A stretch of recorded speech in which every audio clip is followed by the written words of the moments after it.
Không có ngôi nhà đá nào hoàn hảo hơn thế này. Không gian bên trong đủ rộng cho cả gia đình 8 người, sân rộng rãi phía trước cửa, đủ để bọn trẻ thoải mái vui chơi. Đây là gia đình Kemen. Họ là những người lao động đến từ Thổ Nhĩ Kỳ. Khi số thành viên trong gia đình ngày càng tăng, quyết định đổi một ngôi nhà lớn hơn cho cả nhà. Thế là họ lái xe đến sườn đồi đã khảo sát trước đó, định xây nhà mới tại đây. Sau khi bỏ hết hành lý xuống, Kemen và con trai bắt đầu thu thập đá, xây bức tường ngoài dọc theo gốc cây lớn. Cô con gái lớn thì dỗ đứa nhỏ nhất ngủ, còn người vợ thì chu đáo pha trà cho họ. Rồi đi chuẩn bị bữa trưa. Hai cha con sau khi uống trà cũng tràn đầy năng lượng. Hai người phối hợp, một trước một sau, san phẳng mặt đất phía trên bức tường đã dựng. Đến giữa trưa, họ đã sửa sang được một mặt bằng đủ lớn. Người vợ cũng đã nấu xong bữa trưa, cô con gái lớn mang chăn ra trải, cả gia đình có một bữa ăn ngon lành. Sau bữa ăn, Kemen lại trộn đất đào được với cỏ vụn, rồi trộn đều với nước. Dùng loại vữa đất này chát tường sẽ rất chắc chắn. Dù trải qua bao nhiêu năm cũng không đổ. Kemen thoa vữa đất lên tường một cách thành thạo. Con trai và con gái thì trang trí tường bằng đá vụn. Phải nói là họ có một chút máu nghệ thuật trong người. Bức tường dưới sự trang trí của vài người trở nên gọn gàng và đẹp mắt. Sáng sớm hôm sau, người vợ đưa con trai xuống sườn đồi lấy nước. Ở đây, việc vận chuyển đồ nặng đều nhờ vào con lửa già này. Sau đó, họ lấy thêm vữa đất tường phía dưới mặt bằng, được chát đều bằng bay. Con gái thì trang trí bằng đá vụn. Cả gia đình làm việc một cách có trật tự, chẳng mấy chốc bức tường đã được trang trí xong.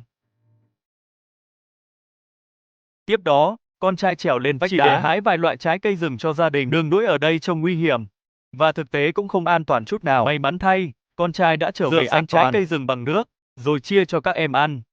Đây cũng là một trong số ít món ăn vặt của lũ trẻ. Đến trưa sau khi ăn xong, cô con gái lớn dẫn các em hát.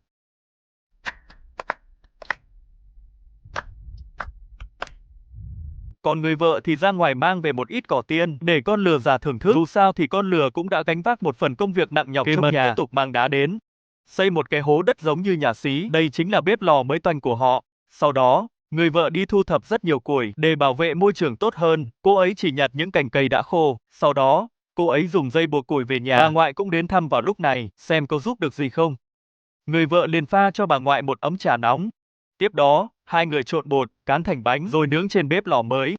Những thứ này có thể để dành ăn dần sau. Bước tiếp theo, Kemen sẽ xây nhà ở đây. Tin rằng không lâu nữa, họ sẽ được sống trong ngôi nhà ưng ý. Sáng sớm ngày hôm sau, gia đình Kemen đi thu thập rất nhiều gỗ, dùng để dựng nhà.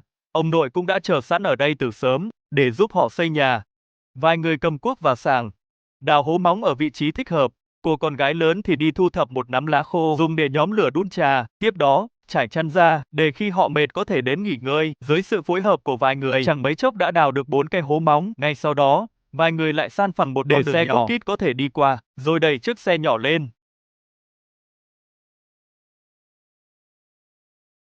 Lúc này trà cũng đã đun xong, Kemen nghỉ ngơi một lát, uống một ngụm trà nóng là có thể xua tan mọi mệt mỏi. Sau đó, cưa các cột trụ thành cùng độ dài, chôn xuống hố móng, rồi dùng đá đè chặt để cố định. Người vợ thì lại chuẩn bị bữa trưa hôm nay cho họ, nhét rau củ phụ vào, cùng con gà chạy bộ đã luyện tập 2 năm rưỡi, dùng kim chỉ khâu lại, rồi cho thẳng vào chảo rán lửa lớn. Cuối cùng cũng có một món rất hấp dẫn. Sau khi cả gia đình ăn no, con trai dùng xe đẩy chở đất và đá đến. Ông nội ở bên cạnh trộn vữa đất, Kemen thì một lớp đá, một lớp vữa đất, bắt đầu xây tường. Chỉ mất 2 tiếng, bức tường đã cao đến nửa người. Còn vị trí cửa sổ, anh ấy chọn dùng lốp xe cũ để thay thế, dùng vữa đất cố định lốp xe lên tường. Bức tường còn lại cũng được xây bằng đá. Ngôi nhà chỉ cần đủ lớn mới đủ chỗ cho 8 thành viên trong gia đình. Sau đó, Kemen dùng búa đục vách đá, vừa mở rộng không gian, vừa có thể tận dụng vật liệu tại chỗ để xây tường. Vì lý do an toàn, cần đợi bức tường hiện tại hơi khô mới có thể tiếp tục xây cao lên. Tranh thủ thời gian rảnh rỗi, Kemen dắt con lừa già xuống núi lấy nước. Còn người vợ thì cho họ chuẩn bị trà chiều để bổ sung thể lực, kèm theo món trứng xào cà chua.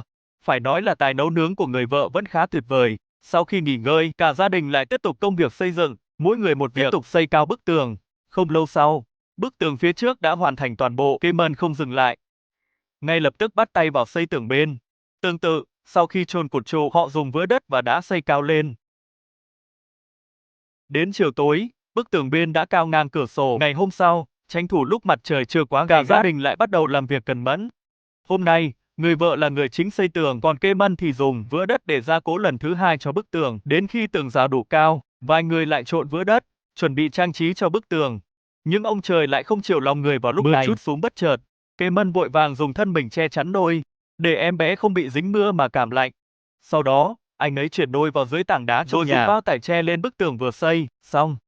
để tránh bị nước mưa xói mòn. Sau đó, anh ấy lại nhóm lửa trong nhà để sưởi ấm cho cả gia đình. Bây giờ chỉ có thể đợi mưa tạnh rồi tiếp tục hoàn thiện bức tường đến khi mưa tạnh. Cả gia đình tiếp tục làm việc, trận mưa này đã giúp họ trộn vữa đất, tiết kiệm được rất nhiều nước. Tiếp đó, con trai dùng bay chát một lớp vữa đất lên tường. Cayman ở bên cạnh đập vỡ đá.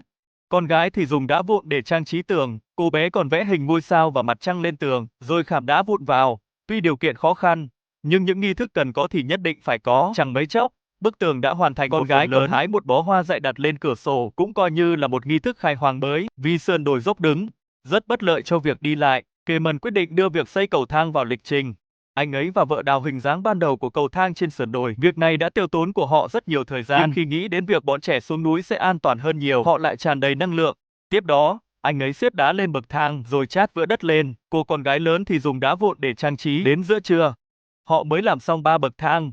Cayman cũng mệt đến mức không thể làm gì được, ngủ một lát. Khi anh ấy thức dậy và ăn trưa xong, định một mạch hoàn thành việc xây cầu thang. Dưới sự nỗ lực chung của cả gia đình, cuối cùng đã hoàn thành toàn bộ cầu thang trước buổi tối. Cayman còn đặc biệt cắt một quả dưa hấu để khao mọi người. Sáng hôm sau, cả gia đình lại bắt đầu xây dựng nhà cửa. Cayman sàng một ít cát đất, con trai thì dùng xe đẩy chở cát đất đến trước nhà. Sau đó, trộn với cỏ vụn và nước cho đều, cũng dùng bay chát phẳng, rồi dùng đá vụn trang trí lên. Độ thẩm mỹ của bức tường này có thể nói là rất cao. Sau đó, Cayman muốn xây một mặt bằng trước cửa nhà. Anh ấy đào một hàng hố móng ở vị trí thích hợp, sau đó dùng đá xây thành tường. Con trai và con gái chịu trách nhiệm vận chuyển đá vụn. Người vợ thì dùng đá vụn và đất lấp đầy mặt đất cho phẳng. Sau khi hoàn thành, vẫn có thể đẩy bọn trẻ trong nhà ra chơi. Trên mặt bọn trẻ cũng rạng rỡ nụ cười hạnh phúc. Lúc này, trời lại bất chợt đổ mưa. Họ vội vàng thu dọn những vật dụng cần thiết trong cuộc sống. Con gái thì đi gọi các em về nhà, nhưng lần mưa này không hề ảnh hưởng đến công việc của Cayman. Anh ấy kéo dài mặt bằng ra đến sát vách đá, để bọn trẻ có đủ không gian rộng rãi để chơi đùa. Khi mưa tạnh, toàn bộ mặt bằng đã hoàn thành. Và những trận mưa liên tiếp này cũng khiến Cayman nhận ra việc xây dựng mái nhà là vô cùng cấp bách. Họ lấy những cành cây khô còn lại từ mấy ngày trước, dùng một cành dài hơn làm cột chịu lực để có thể dùng được nhiều đời. Còn phải ở dưới cột, chịu lực rắc cho cây để chống mục nát. Sau đó, đóng vào đá để cố định. Cuối cùng, lấp đất lại cho chắc, đổ nước để đất bám chặt vào cột chịu lực. Sau đó, cả gia đình bắt đầu dọn dẹp bên trong nhà, di chuyển đồ đạc sang một bên, rồi làm mới lại mặt đất một lần nữa. Nhìn vào tiến độ công việc hiện tại, không lâu nữa họ sẽ có thể ở trong ngôi nhà mới. Khi công việc dọn dẹp mặt đất kết thúc, Cayman dùng gỗ khô đặt lên cột chịu lực làm xà ngang. Những cành gỗ ngắn hơn thì làm thanh gỗ trống, dùng dây thép cố định giữa xà ngang và vách đá. Phần đỡ của thanh gỗ trống, anh ấy còn dùng vữa đất để gia cố. Rõ ràng một cây xà ngang không đủ dài, anh ấy đục một cái hố ở vách đá đầu kia, rồi lại lắp đặt thêm một cây xà ngang khác. Tương tự, dùng dây thép cố định các thanh gỗ trống. Người vợ thì đã pha trà xong cho anh ấy. Đây là sự ăn ý mà họ đã hình thành sau nhiều năm chung sống. Trước khi trời tối, hình dáng ban đầu của toàn bộ ngôi nhà đã rất rõ ràng. Ngày hôm sau, họ mua về sơn xịt. Con trai chịu trách nhiệm sơn màu cho các họa tiết trên tường ngoài, còn Cayman thì đang xử lý đá, đập chúng sao cho càng phẳng càng tốt. Vì anh ấy định biến một nửa không gian trong nhà trực tiếp thành một chiếc giường lớn. Con trai sơn xong cũng đến giúp, dùng xe đẩy chở cát đất đã sàng đến trước cửa. Chỉ là con dốc này hơi nguy hiểm, nếu không cẩn thận, nơi đây sẽ trở thành ngôi nhà vĩnh viễn của anh ấy. Cayman đi ra bờ sông thu thập rất nhiều sỏi cuội. Khi về, vợ và các con cũng xuống giúp. Nhờ vào cầu thang đã xây trước đó, đã giúp họ tiết kiệm được không ít sức lực. Sau khi thu thập đủ vật liệu, họ tưới nước một lượt vào những chỗ cần xây tường, xếp đá từng lớp một cho ngay ngắn. Các khe hở thì lấp đầy bằng đất, chẳng mấy chốc đã xây cao đến nửa người. Sau khi sắp xếp đất cát phía trên, Cayman liền trộn vữa đất, dùng bay chát đều lên mặt bằng, rồi khảm những viên sỏi cuội nhặt được lên trên. Tiếp đó, anh ấy sẽ chát bùn vào những hốc đá này là có thể biến chúng thành những ngăn chứa đồ tự nhiên của họ. Dùng sỏi cuội xếp thành hình bông hoa ở đầu giường. Công việc này đã tiêu tốn của họ rất nhiều thời gian, nhưng may mắn là hiệu quả rất tốt. Đến khi mặt giường khô hoàn toàn, con gái dọn dẹp sơ qua một lượt, nhưng Cayman vẫn chưa hài lòng lắm. Thế là anh ấy dùng đá xây thêm một bậc thang cho giường, cũng dùng bay chát vữa đất lên. Nghề thủ công gia truyền này của là rất chất. Cột trụ ở giữa nhà và mặt bên của thân giường cũng không thể bỏ qua. Dù sao thì anh ấy cũng là người coi trọng cả bên trong lẫn bên ngoài. Người vợ thì chịu trách nhiệm trang trí bằng sỏi cuội. Cả gia đình đều đóng góp công sức cho ngôi nhà mới. Sau khi hoàn thành, người vợ liền đặt tất cả đồ đạc. Tường thì đương nhiên không cần nói nhiều, họ còn phải dùng bao tải bảo vệ mặt giường. Cayman cũng để con trai thể hiện sự sáng tạo của mình. Vợ và con gái theo sau anh ấy, trang trí tường bằng sỏi cuội, tạo hình bông hoa trên tường. Cuộc sống vốn dĩ tràn đầy những nghi thức. Cayman còn phát hiện một hang động trên vách đá phía trên mái nhà. Với tính tò mò cực lớn, anh ấy còn vào khám phá một lượt. Biết đâu sau này có thể xây thêm tầng 2 ở đây. Bà ngoại biết tin nhà kế Mân sắp hoàn thành, đặc biệt mang đến rất nhiều tre, có thể dùng để làm mái nhà, khiêng tre đến trước cửa nhà, bọn trẻ theo sau giúp đỡ. Tuy có hơi vất vả, nhưng đó cũng là tấm lòng của bọn trẻ. Kế Mân lúc này cũng đã chăn dê về, còn mang về 2 khuôn, có thể dùng để làm gạch đất, trộn bùn với cỏ vụn cho đều. Sau đó cho vào khuôn và làm phẳng, đợi khi hơi định hình là có thể tháo khuôn, chỉ mất hơn 2 tiếng. Kế Mân đã có hơn 20 viên gạch đất. Người vợ ở phía bên kia cũng không rảnh rỗi, cùng bà ngoại gọt vỏ tre, đến khi gọt vỏ xong hết, họ dùng dây buộc chúng lại với nhau, biến chúng thành một chiếc chiếu tre cỡ siêu lớn. Lúc này, cô con gái lớn thì dẫn các em lên núi hái trái cây rừng, chỉ là loại của này tôi thực sự chưa từng thấy. Còn từ đây nhìn xa, có thể ngắm trọn vẻ đẹp của cao nguyên. Đến khi cô bé về, chiếu tre cũng đã đan xong, để ăn mừng việc hôm nay có thể lợp mái. Người vợ còn đặc biệt nướng thịt gà xiên. Sau bữa trưa, cả gia đình nâng chiếu tre lên mái nhà, trải ra và buộc chặt bằng dây, khả năng che nắng tuyệt đối, nhưng khả năng chống mưa thì khó mà nói hết. Sau đó, con trai lại lên sườn đồi đào đất, dùng để lát nền nhà bên trong, rồi dùng cào san phẳng mặt đất. Cuối cùng, tưới nước, rắc cỏ vụn, dùng xẻng vỗ chặt để chúng dính chặt vào nhau. Lúc này, những viên gạch đất đã phơi khô cũng phát huy tác dụng. Con trai quy hoạch một khu vực, đầu tiên là chát một lớp vữa đất lên, sau đó dùng gạch đất xây bệ lò sưởi, và sau khi đo đạc cẩn thận, chừa sẵn vị trí đặt ấm nước. Phần lỗ thoát khói thì sử dụng cấu trúc gỗ hình tam giác. Dù không gian có vẻ chật hẹp, nhưng cấu trúc hình tam giác lại vững chắc nhất. Cuối cùng, đặt gạch đất lên, chát bùn một lượt, như vậy có thể kéo dài tuổi thọ của lò sưởi đến mức tối đa. Sau đó, lắp đặt ống khói, cũng dùng sỏi cuội để trang trí. Độ thẩm mỹ của cả ngôi nhà mới tăng thêm một bậc. Kế Mân dùng vữa đất còn lại chát lên mấy cái lỗ nhỏ bên cạnh lò sưởi. Đây chính là những hốc tường tự nhiên, dùng để đặt mấy đồ lặt vặt thì không còn gì tốt hơn. Chỉ cần dọn sạch những sợi cỏ thừa thãi từ trong nhà. Chưa kể, sau một loạt thao tác này, thực sự đã trở nên rất sạch sẽ. Cuối cùng, mang chăn vào trải, khi bà ngoại ra ngoài thu thập củi cũng mang về một bó hoa dại. Xem ra, trong lòng mỗi người đều tràn đầy hy vọng vào cuộc sống. Đình cũng đã dùng bữa trà chiều trong nhà, sau đó, Kế Mân san phẳng mặt đất trước cửa, dùng đá nhỏ làm nền móng, rồi dùng gạch đất còn lại làm cầu thang, chát bùn lên, dùng sỏi cuội để trang trí. Còn về phía người vợ đã dùng số tre còn lại, đan thành một cánh cửa bằng chiếu tre, buộc bằng dây vào khung cửa, còn có thể đóng mở dễ dàng, như vậy cũng có cảm giác ấm cúng hơn. Bạn bè nghe tin nhà mới của Kế Mân đã hoàn thành, tặng anh ấy một chú chó con, thế là con trai định làm một cái chuồng chó. Ở phía bên phải ngôi nhà, con trai dọn dẹp một mảnh đất, chát bùn lên, rồi dùng những viên gạch đất còn lại để làm tường. Vị trí mái nhà thì dùng tre cộng thêm một tấm ván gỗ cũ để làm, trên cùng lại chát thêm một lớp bùn. Dưới cây nắng gay gắt, không lâu sau đã khô hoàn toàn. Con gái mang thức ăn và nước cho nó, có thể thấy chú chó con khá hài lòng với ngôi nhà mới. Kế Mân thì đi ra thị trấn mua một tấm bạt nhựa để trải lên mái nhà. Khả năng chống mưa của toàn bộ ngôi nhà lập tức tăng lên một bậc. Để tránh bị gió thổi bay, họ đặt đá lên các cạnh để đè. Tiếp đó, lại xúc một xe đất đế dài lên tấm bạt nhựa. Con trai thì chịu trách nhiệm san phẳng đất, giúp mái nhà thêm vững chắc và đẹp mắt. May mà ngôi nhà không xây dưới đất, nếu không thì con trai đã gặp nguy hiểm rồi. Con trai lái xe đưa cả gia đình đến bờ sông, thu thập sỏi cuội để trang trí mặt bằng còn lại trước cửa. Đợi khi nhặt đủ nhiều đá đẹp, họ chất lên xe và mang về nhà. Kế Mân đã cùng con lừa chờ ở dưới sườn đồi. Sau khi để con lừa già chờ sỏi cuội lên, Kế Mân chát bùn lên toàn bộ mặt bằng trước cửa, vợ và con gái thì theo sau, vẽ những họa tiết yêu thích, rồi khảm sỏi cuội vào. Công việc này đối với họ đơn giản như ăn cơm. Trước khi đêm xuống, họ đã hoàn thành một phần lớn.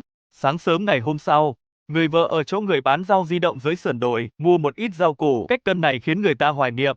Sau đó, tranh thủ lúc mặt trời chưa quá gay gắt, họ bắt đầu công việc còn lại. Chỉ mất 1 tiếng đồng hồ, đã hoàn thành toàn bộ bức tường. Ở chỗ giao nhau của hai mặt bằng, Kế Mân còn dùng đá và bùn xây cầu thang, rồi dùng sỏi cuội trang trí để tiện cho bọn trẻ lên xuống.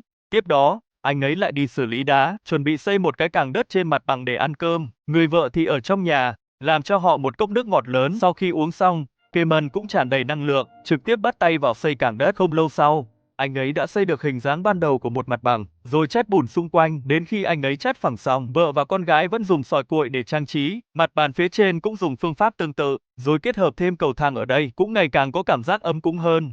Khi rảnh rỗi, con gái còn dạy các em trai em gái viết chữ, vẽ tranh. Cuộc sống cũng đang phát triển theo hướng tốt đẹp hơn. Ngay khi cuộc sống dần trở nên tốt đẹp, thì một chuyện buồn đã xảy ra. Chú chó con mà bạn bè tặng họ đã bị lạc. Sau khi ra ngoài tìm kiếm một hồi không có kết quả, cô con gái vốn mạnh mẽ cũng đã khóc. Nhưng cuộc sống vẫn phải tiếp diễn. Để ngôi nhà có phong cách tổng thể nhất quán, Kế Mân đã tháo bỏ phần trang trí mà anh ấy làm cho bức tường khi mới đến đây, chát lại bùn, dùng sỏi cuội xếp thành họa tiết giống hệt. Điều này cũng hơi giống chứng ám ảnh cưỡng chế một chút. Sau đó, Kemen muốn thể hiện tài nấu nướng của mình, làm cho bọn trẻ món bánh mì than củi sở trường của anh ấy, bánh trực tiếp cho vào than củi để nướng. Đến khi hai mặt vàng đều thì lấy ra rửa sạch một lần, bẻ nhỏ rồi vo thành viên. Đây cũng là đặc sản ở vùng của họ. Con trai cũng không muốn thấy các em buồn, đặc biệt đi chợ mua cho chúng một chú chó con. Điều này khiến bọn trẻ vui mừng khôn xiết. Ngày hôm sau, Kemen quyết định đưa cả gia đình đi cắm trại bên sông để thư giãn đầu óc, tiện thể truyền dạy cho họ kỹ năng bắt cá. Cả gia đình lái xe đến bờ sông, còn hẹn thêm ông nội và em trai, vãi lưới bắt cá một mạch trôi chảy. Tuy bắt được không nhiều, nhưng đủ cho cả gia đình ăn. Người vợ thì đã tìm được chỗ, nướng thịt gà xiên cho họ dưới bóng cây. Cả gia đình đã có một bữa ăn ngon miệng. Đây là thái độ của họ đối với cuộc sống. Ngày hôm sau, Kemen quyết định nâng cấp chuồng chó. Sau khi tháo dỡ chuồng chó cũ, anh ấy đào một nền móng lớn hơn, mang đá và bùn đến xây tường, rồi đan những vật liệu còn lại, đậy lên trên làm mái nhà. Cuối cùng, lại trải bao tải và cát đất lên, còn phải đặt thêm tấm đệm mềm cho nó, tăng thêm sự thoải mái cho chuồng chó. Để tránh chú chó này cũng bị lạc, còn phải dùng tấm chắn làm cửa. Người vợ đã chuẩn bị cho họ món gà hầm khoai tây phong phú. Ngày hôm sau, Kemen bảo vợ đưa các con đi thị trấn mua sắm, mua cho bọn trẻ rất nhiều đồ chơi và vài bộ quần áo, còn mua một tấm lưới trải sàn rất lớn. Sau khi mang về nhà, họ đầu tiên trải tấm bạt nhựa còn lại trước đó lên mặt đất, sau đó trải tấm lưới trải sàn khớp khít lên trên. Độ thẩm mỹ lập tức tăng lên mấy bậc. Sau đó, Kemen quyết định xây một nhà vệ sinh ở đây. Dưới tảng đá lớn cách đó một chút, dọn dẹp một khoảng đất trống, dùng đá và bùn xây thành tường, xây dựng từng lớp một lên trên, là đã trở thành một nhà vệ sinh. Trên sườn đồi cũng chỉ cần cao đến nửa người là có thể che chắn hoàn toàn. Với việc nhà vệ sinh hoàn thành, hành trình xây dựng của gia đình Kemen cũng kết thúc một giai đoạn. Sẽ sống tốt ở đây, cố gắng làm cho cuộc sống ngày càng tốt đẹp hơn. Cảm ơn mọi người đã xem video của kênh em nhé. Nếu thấy hay, hãy like và sub kênh để em có động lực ra thêm nhiều video hay nữa nhé.